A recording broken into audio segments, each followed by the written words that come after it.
Hello, good morning mga kalai. Good morning sa inyo lahat. Luzon, Visayas, Mindanao. Ito po si Kalahing Saban. Welcome back sa atin po na vlog.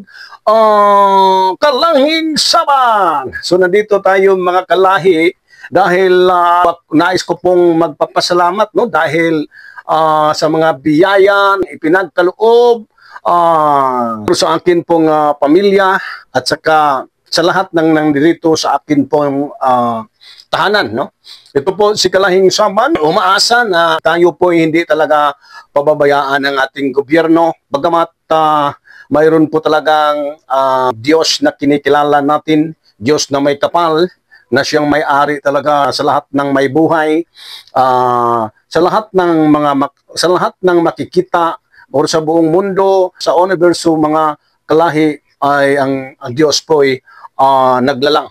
Kaya ang lahat ng mga pagpapala ay kilalanin natin na ito po ay pinakaloob ng Diyos. Ngunit hindi talaga hindi talaga natin mapigilan na magpasalamat din tayo sa mga taong ginamit ng may kapal para po ma-provide at masupplyan po ang ating pong pangangailangan, mga kalahi. Nandito po tayo mga kalahi, nais ko pong magpapasalamat. Una sa lahat, ito pong sa amin pong barangay. Ang barangay po namin mga kalahi ay namimigay po ng ayuda at sa bawat pamilya may 6 na kilong bigas.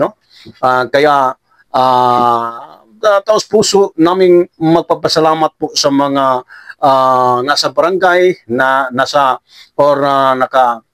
yung mga tao dyan na nakaposisyon sa amin pong barangay.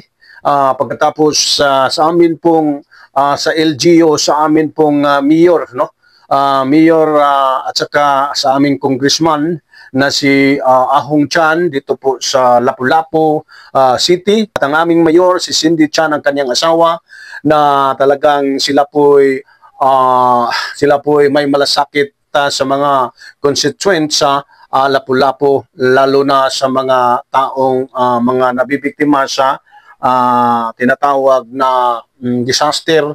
Ito pong Typhoon Tino na talagang naglandfall po dito po sa Central Visayas, sa Cebu City, mga kalahi.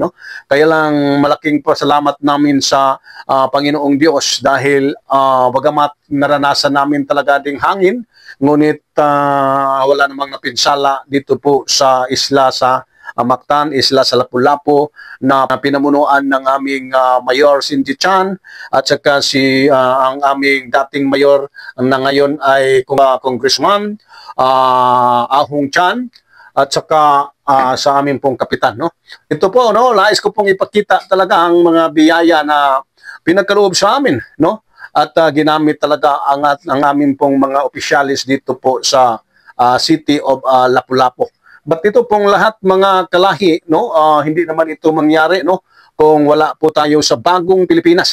Ang DSWD talaga ang nangunguna at alam naman natin ang DSWD ay sila po yung mga inutusan at inuutusan talaga ito ng ating pong mahal na Presidente PBBM, ang bagong Pilipinas. Kaya magpapasalamat din kami sa ating pong Secretary sa DSWD, si Gatchilian, at napaka-aktibo, opensibo sa mga pangyayaring mga disasters, simula pa nang naglindol doon po sa northern part sa Cebu, at talagang hindi talaga nagagsaya ng panahon, nag-action kaagad, partikular para sa mga ayuda ng mga ating mga kababayan na mga nabibiktima. At saka ito pong lahat ay ito po yung programa ng ating mahal na Presidente PBBM, ang bagong Pilipinas. Ito po ang mga ayuda na natanggap din namin. Dapat kaming magpapasalamat talaga, simula dito sa pinakababang na tinatawag na ito sa barangay namin, at saka sa aming syudad sa Lapu-Lapu, at sa mga ang mga inuutusan ng ating presidente na DSWD, at saka ang lahat ng mga tao na talagang fair talaga ang pamimigay ng mga ayuda, dahil napakainit ang issue patungkol sa corruption. Kaya iniwasan talaga nila na magkaroon ng corruption o magkaroon ng talagang pangdaraya. Kaya masalamat po tayo sa ating mahal na presidente na siya po'y nangunguna para sa pagsupo sa korupsyon. No, ito pong mga ayuda mga kalahi, ito nilagay ko na, nilagay ko na itong bigas sa amin pong drum. Ito po, nilagay ko na dito, muntik na mapuno, at saka kinunan ko na ito ng I think mga mahigit 1 kilo na sinasaing ko ngayon. Nandoon ka, nagsaing ako. Tapos ito po ang mga dilata, no? Ito, mga dilata, napakarami ito, mga corn beef, 555 corn beef, at saka preska tuna, no? At saka may mga chassis na mga tinatawag na parang chuko, no, pang bata, o pwede naman ito sa mga matatanda, pwede ito sa mga matured, at saka may mga coffee. At ang iba nito mga kalahi ay amin pong binigay sa amin pong sa akin pong yung nanay ng aking asawa, no, binigyan namin doon sa kaniyang silid kwarto para din itimpla niya at inumin, no. At saka na-appreciate niya ang sarap ng original coffee, no. Iwan ko kung saan ito galing.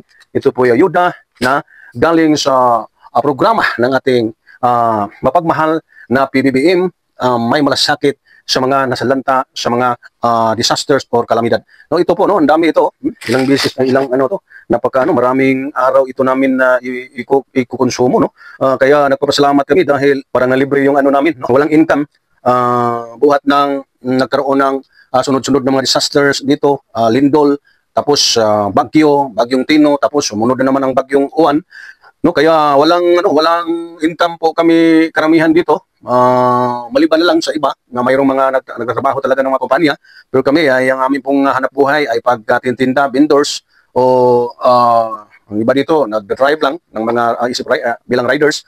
Kaya mahirap ang aming pong kalagayan pagkukuha ng saan ng pera, no. Kaya lang kasi may pasalamat talaga kami sa gobyerno, kahit konti lang nagpapasalamat pa rin kami dahil napakalaking halaga na po ito na kami po ay may makakain, no, sa tuwing umaga, tanghali at saka hapunan, no. Ilang beses namin ito kakainin, no. Ito po no, DSWD talaga, sila talaga ang nagpacking dito, no. Kaya dito, no, binigyan ng isang pamilya sa amin dalawang pack na I think naglalaman yata ito ng 3 kilo. Tapos sa anak ko naman, nandito rin nakatira sa bahay ko, ay 2 rin, no. Kaya ito po, Bagong Pilipinas Family Food Box, no. Napaka Bagong Pilipinas Family Food Box, galing po talaga sa DSWD, at ito po ay programa ng ating mahal na presidente. Napaka bait at hindi natutulog, kundi talagang gising na gising para tulungan ang mga naghihirap, ang mga kababayan, para hindi makaranas ng matitinding gutom, no. Kaya mga kalahi, no, nandito si Kalahing Saban, nagbabalita sa inyo sa mga kaganapan na nangyari po dito sa Lapu-Lapu, no. Maraming salamat sa aming mayor, Cindy Tran, at sa aming pong mahal na congressman na dati mayor, napaka-active na mayor, ngayon congressman na si Ahong Chan, at sa aming pong barangay captain dito, napaka-aktibo din, tapos mabait at napaka magalang, no? Dahil bata pa yung captain namin dito. Tapos, higit sa lahat, sa bansang Pilipinas, hindi namin malilimutan ang mga programa ng Bagong Pilipinas ni PBBM, ang pagkaroon ng mga ayuda. Salamat Mr. President Bongbong Marcos at sa lahat ng mga kaanib sa iyong programa sa Bagong Pilipinas. Salamat sa aming mayor at saka sa aming congressman, sa kapitan. At saka higit sa lahat, pinakahigit sa lahat, maraming salamat sa dakilang Diyos na may kapal. Salamat dahil ito po ang mga paraan, no, para po matustusan ng aming ang pangangailangan ng mga constituente dito sa Lapu-Lapu. Salamat sa Diyos, salamat sa ating lahat sa gobyerno. Kaya mga kalahi, maraming salamat, at saka huwag ninyong kalimutan mag-subscribe sa ating pumunting channel, Kalahing Saban Vlog. Huwag naman ninyo idamot na mag-subscribe, mag-like at mag-share. I-share ninyo itong video para ito po'y lumaganap, kumalat sa buong daigdig, sa buong mundo, sa buong bansang Pilipinas, para yung mga kritiko, yung mga mapanglait, yung mga nanunluya sa ating gobyerno, sila po'y mapapahiya, no?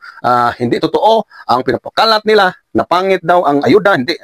Yun, oh. Hindi naman masyadong quality, kaya lang, nasa amin po, katulad naming mga mahihirap, no? Katulad naming mga pulubi, wala po kaming pili, no? Dahil kumakain kami kung anuman ang binigay ng gobyerno, dahil ito po'y hindi po ito makakasama, kundi magbigay ito ng magandang kalusugan. Mas worse pag hindi ka kumakain, dahil magkasakit ka, magka-ulcer, baka mag-collapse ka dahil sa gutom.